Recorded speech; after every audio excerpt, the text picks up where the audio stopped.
It was written on thin strips of wooden brick long before the gauges and glass could spit. The prince of the air sits in lurking places of villages and desolate locations. He murders the innocent, his eyes secretly fixed on the vulnerability of men's helpless sin. While the bright spirit slumbers in his holy temple, the Father's throne is in heaven. His eyes behold sevenfold, test the sons of men.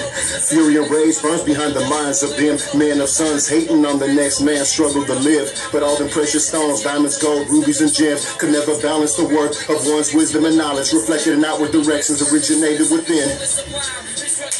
But then again, the jealousy of men circulates to similar currents of wind, gaining momentum, yet in turbulence spins, multiplied by 10 as the envy of men stretches and grins, pushing perspiration out the pores of my head, with facial expressions and likeness to Christ's size when thorns dug deep in his flesh, rolling his head, half dead as he bled. Is it the nature of man to feel the need, the lust over the next man's fortune or luck, simply because some seeds easily retain animosity more than those filled with ambitions to release potential in the form of venomous teeth?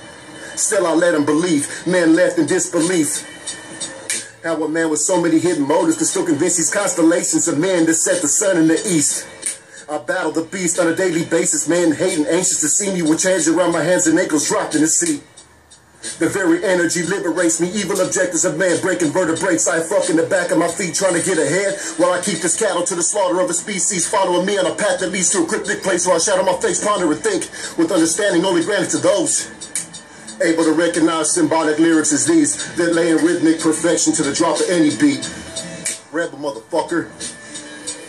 That shit up here.